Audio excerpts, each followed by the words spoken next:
You know, there are a lot of cruiser motorcycles offered for sale in the marketplace, aren't there? I mean, a lot of V-twin custom cruiser looks, and forgive me for saying this, but they all tend to want to copy that classic Harley look.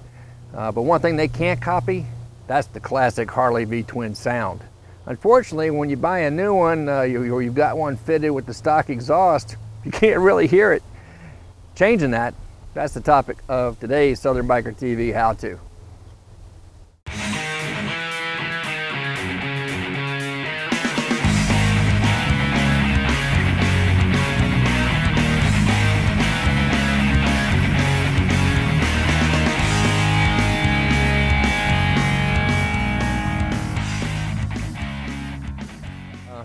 So today we're just going to talk about putting on the slip-on mufflers. I've already got the saddlebags removed. If you don't know how to remove the saddlebags, probably don't need to be trying to change these mufflers on your own. But if you can handle simple mechanical repairs, the process is pretty easy. So let's get to it. Okay, the process is pretty simple. There's a clamp here that secures and clamps the muffler to the head pipes, provides a seal there. And then there are two small bolts here that support the weight of the muffler back in the back. On the stock system, it's a little metal bar. It goes through a rubber biscuit. When we get to that point, we want to make sure we look at that biscuit, make sure it's in good shape. Very little maintenance, very little load there, so they should be when you're doing this project. So the first thing we want to do is loosen up the front clamp.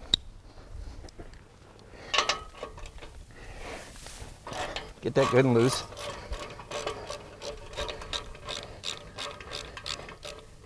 And if your new mufflers, a lot of them will come with replacement clamps. If they didn't know, you'll want to hang on to these to reuse those. Okay, once that's loose, we're going to come back and remove the two bolts from the back. Loosen them both up first. And I'm going to remove the one closest to the front of the bike first and set that to the side. And then we'll remove the rear while we're supporting the weight of that muffler. Okay, now once we have that done, see the muffler is going to be kind of loose. May need to rock it a little bit to break it free. And we're just going to slide it off. Don't go too crazy here, because remember, it's attached to the head pipe.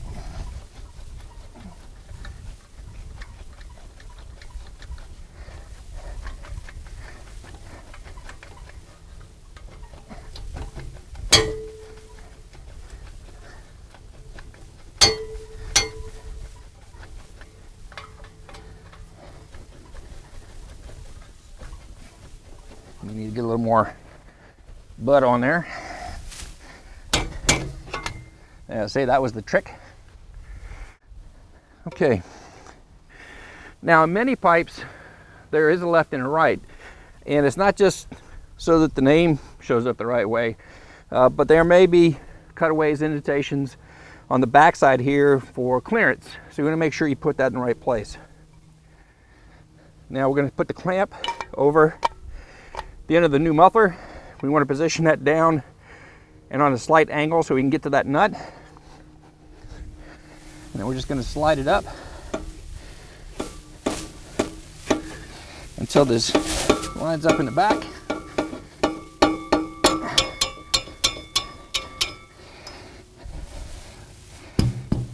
Fairly close. And then we're just going to install these bolts in loosely, not tightening them yet.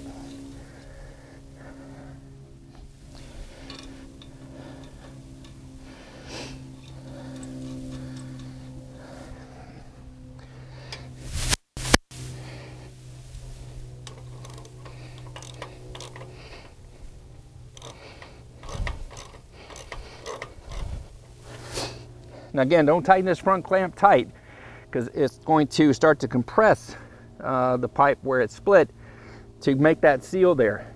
We still have to make an adjustment to the pipes in terms of where they sit in the back in relation to one another before we tighten everything up. So now I'm going to repeat the process on the other side of the bike. With both new pipes installed, take a moment to look down the back and make sure that they look even. Adjust as necessary. But the main thing you want to make sure of is that the pipes are on far enough to where that split in the end where it meets the head pipe is completely over the head pipe. You can quite see it in there or not. But that's the main thing. So we don't have any exhaust gas leaks, there that could cause some issues or bluing or even interfere with the fuel control by letting some air that shouldn't be getting in there back up to the O2 sensors. So when you have all those nice and even, it's time to torque everything in place. All right, terms like snug, tight, are terms of feel for a tech. Somebody's been doing it for a while like I have. If you're new or you don't want to make sure you make any mistakes, the best thing is always to use a torque wrench on critical fasteners. So we're going to take and snug up first the front clamp.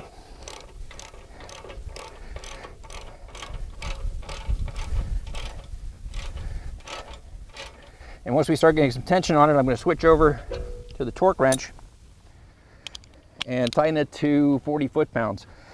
Check the specs in your service information in the manual to see what the specs are for your particular bike, but it should be pretty close to that.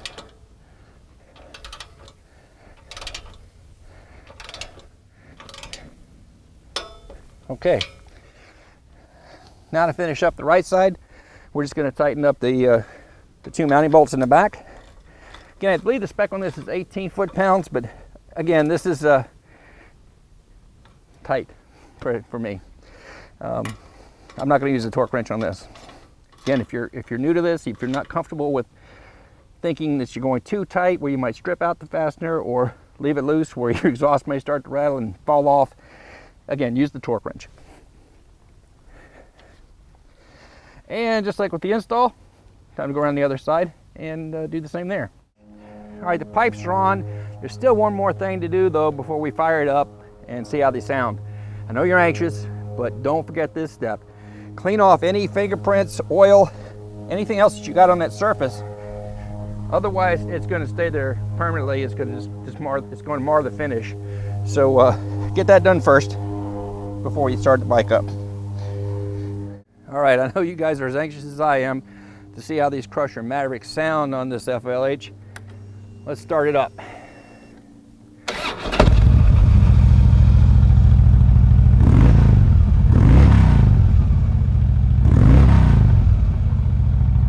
Like that. Did you enjoy the video you just watched? Did you find it helpful? We sure hope so. If you did, make sure you give us a thumbs up and you add your comments to that section right below the player there. And don't forget to share our videos with your Harley riding friends. Once you got all that taken care of, if you want to make sure that you're the first to know about any new videos that we put up online, hit that subscribe button for us. Thanks for watching.